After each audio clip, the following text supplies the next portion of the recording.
Ben ritrovati in una nuova puntata di Sport Trading Talk. Abbiamo qui con noi Davide Renna. Ciao Ciao. Iuri, ciao. Allora entriamo subito nel vivo, insomma, del tema di oggi, legato un po' a una puntata che abbiamo già affrontato, legata agli errori, no? Sì, sì. Spesso si commettono errori e spesso questi errori sono collegati a, diciamo, scelte, ma anche dal nostro stesso modo, no, di vivere, no, quella situazione, e entrano in gioco appunto i bias cognitivi. Assolutamente. Il tema degli errori è uno dei temi fondamentali di questo lavoro, almeno secondo la mia esperienza, perché, come abbiamo già detto e come diremo ancora, lavorare sul perché commettiamo degli errori è un po' il segreto per creare un processo stabile. In questo grosso tema, i bias cognitivi rappresentano un punto cruciale perché sono una delle cause principali degli errori che facciamo. Che cos'è un bias cognitivo? È un meccanismo di distorsione della percezione e del processo decisionale. Quindi è un po' come se avessimo gli occhiali sporchi quando vai a interpretare i dati, quando vai a leggere una situazione. Molte volte si pensa che il processo decisionale sia razionale, anche noi nella vita di tutti i giorni si pensa che quando scelgo qualsiasi situazione pensi soltanto a livello razionale, ma questo non è vero perché siamo notevolmente influenzati da come leggiamo i dati, da come leggiamo determinate situazioni. E il bias cognitivo è qualcosa che ti sporca, appunto la percezione te la modifica e quindi ti fa leggere male le situazioni. Quindi sono molto subdoli, sono difficili da evitare, un professionista non è esente dal bias cognitivo, ma impari a conoscerlo, impari a capire che esiste e impari a prendere un po' delle Ah, certo. precauzioni, ecco, fai le prove del 9, sai, quando ti insegnavano le prove del 9 e quando non sei sicuro di aver letto bene una situazione, magari dici ok, faccio un controllo in più, però è un meccanismo davvero molto, molto, molto importante. Diciamo che allo stesso tempo è importante saperli riconoscere, Sì, ce ne sono davvero ce ne sono tanti tantissimi, ovviamente. si suddividono in varie categorie, Ok. no? Ci sono bias legati all'attenzione, che quindi vanno a modificare come tu vai a direzionare la tua attenzione su alcune cose piuttosto che su altre.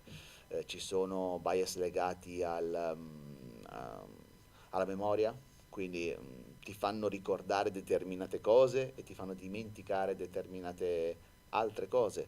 Bias legati al sociale, quindi questo è uno dei più comuni, quindi legati a quello che pensano gli altri, a quello che pensa un gruppo, il tuo gruppo di riferimento. Quindi sono davvero tante categorie diverse che si poi traducono in errori specifici che vai a fare, in cause specifiche che vai a fare quando tu prendi delle decisioni. D'altronde, come l'abbiamo sempre detto, questo è un lavoro che ti porta a prendere decisioni in un contesto di incertezza, in un contesto di pressione, quindi davvero basta davvero pochissimo per alterare una percezione e sbagliare a prendere una posizione. Come dicevi prima, insomma, non è qualcosa che riguarda chi inizia in questo momento, ma tuttora anche a te stesso capita, insomma, Sì, di sì, sì, cadere in queste sì, sì, sì. dinamiche, ecco. Ma guarda, adesso magari ti faccio qualche esempio su qualche bias molto, molto comune, ma ti ripeto, non sono esente. Dopo 20 anni di professionismo non sono esente dai bias, li conosco, so quindi di doverci stare attento in determinate circostanze. Ad esempio c'è l'overconfidence bias, che è un bias che entra in gioco quando sei in una serie positiva. Quindi quando sei in una serie positiva tendi a sovrastimare poi le tue capacità di analisi.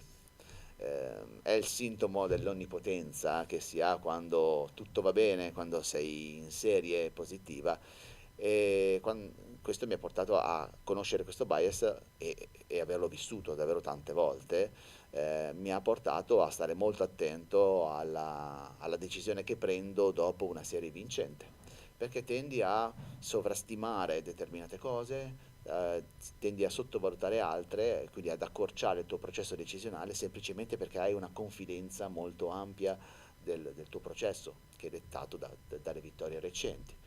Oppure il bias di conferma, questo simpatico anche questo, nel senso che quando ti impunti su una posizione, vai a studiarla e poi inizi a vedere soltanto quei dati che confermano quella tua posizione.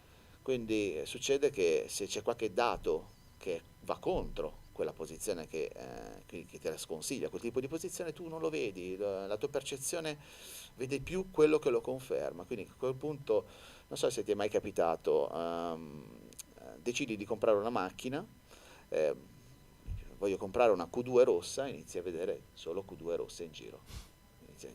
Prima non c'erano, no, Certo. prima c'erano, è che hai un meccanismo di attenzione selettiva che ti fa vedere soltanto quello che tu vuoi vedere in quel momento. Ecco, questo meccanismo è molto prezioso in determinate circostanze perché se noi dovessimo processare tutti i dati che ci passano per i nostri sensi diventeresti pazzo, quindi accorcia, codifica, però è anche molto subdolo perché ti fa vedere quello che vuoi vedere tu. Quindi se io sono convinto che quella posizione finisca in un determinato senso, rischio di vedere soltanto dati che mi confermano quella posizione. Ma guarda, ce ne sono davvero tantissimi. Un altro su cui ho lottato parecchio è la versione della perdita. Ok.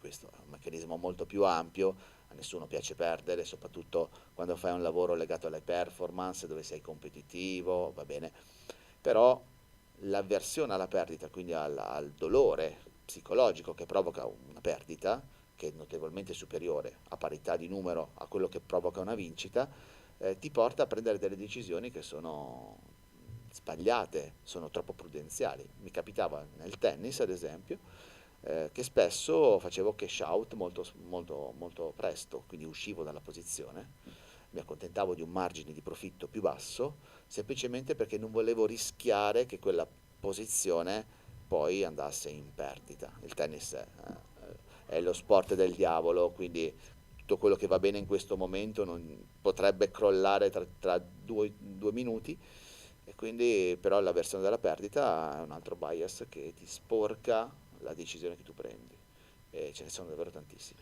Secondo te quali sono quelli più pericolosi, quelli che hai già menzionato, oppure ce ne sono altri? Quelli che ho menzionato sono sicuramente i più Ok, frequenti. Ce ne sono altri, tipo il recency bias si chiama, ovvero quello che ti fa considerare i dati recenti, cioè ok, ti fa ricordare i dati più recenti e non ti fa ricordare i dati precedenti, oppure un altro bias che adesso mi richiama il mondo del casino a cui ovviamente non appartengo, però è molto chiaro, lot hand fallacy si chiama, che è il bias delle serie. No, quando tu vedi mi richiama il casino perché mi viene in mente quando tu vedi che sì, rosso, rosso, rosso, ok, rosso, rosso, sei portato a pensare che quello uscirà ancora rosso, oppure che quella serie si interrompe. In realtà non è vero, in realtà ogni volta che tu prendi una posizione statisticamente si riazzerano le probabilità. Quindi se tu vedi una squadra che vince, vince, vince, vince, tu vai a pensare vincerà anche questa. E in realtà è pericoloso perché probabilmente lo farà, probabilmente perché è forte, ma non perché la serie per forza continua. Quindi sono molto subdoli e, e sono davvero pericolosi perché poi ti fanno considerare cose che non esistono.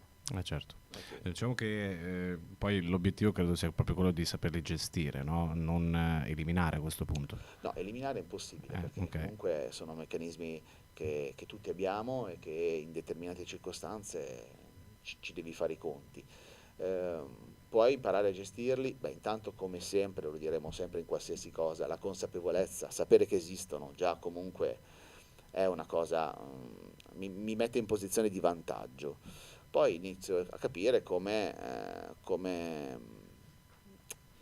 gestirli, e lo fai aumentando il potere razionale che tu hai.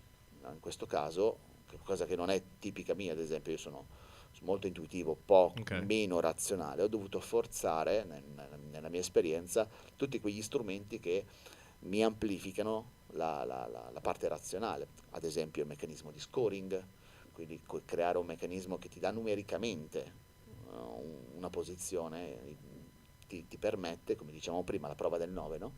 Ti permette di dire, ok, questa è la mia lettura in questo momento, ma lo scoring mi dà questo tipo di valore, oppure seguire il tuo protocollo.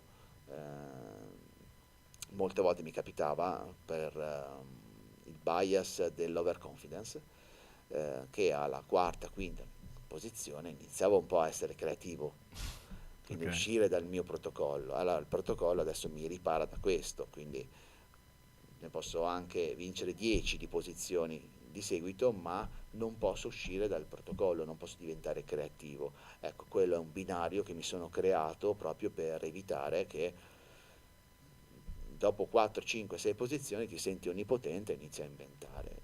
Questo succede, insomma.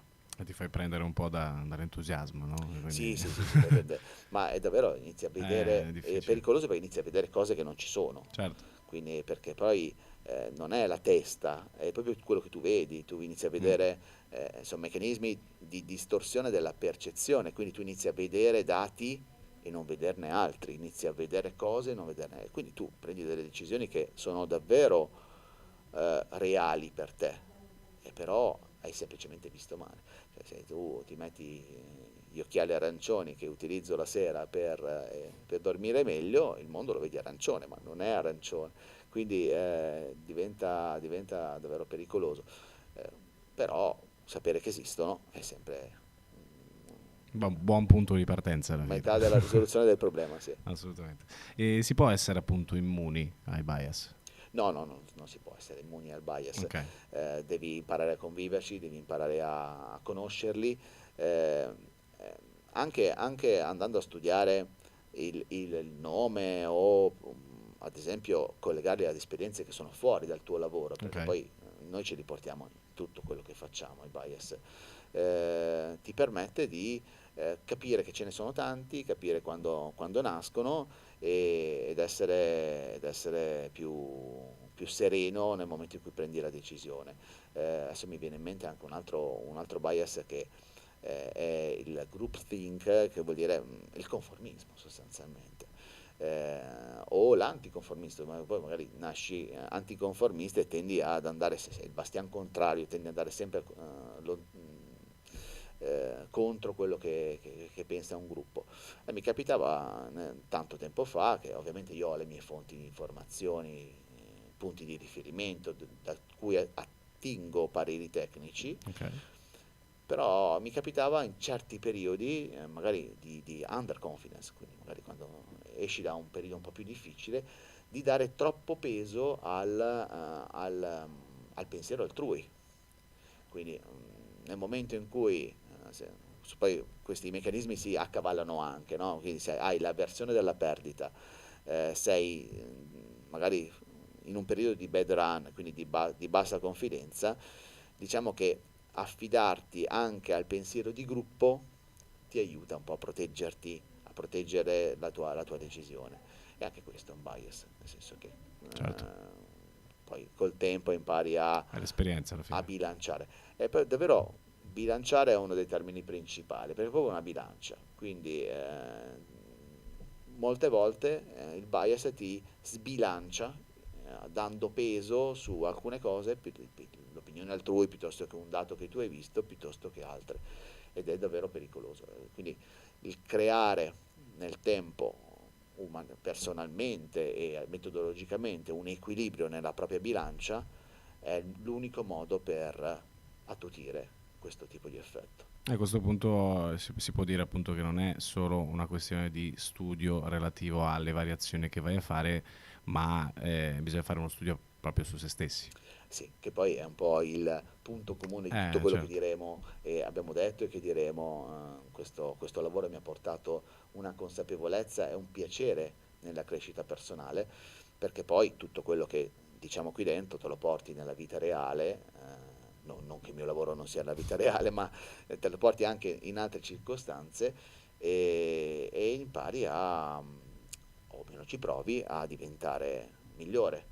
In questo caso migliore vuol dire imparare a equilibrare e soppesare bene in determinati momenti i vari criteri decisionali, i vari dati attraverso cui prendiamo decisioni.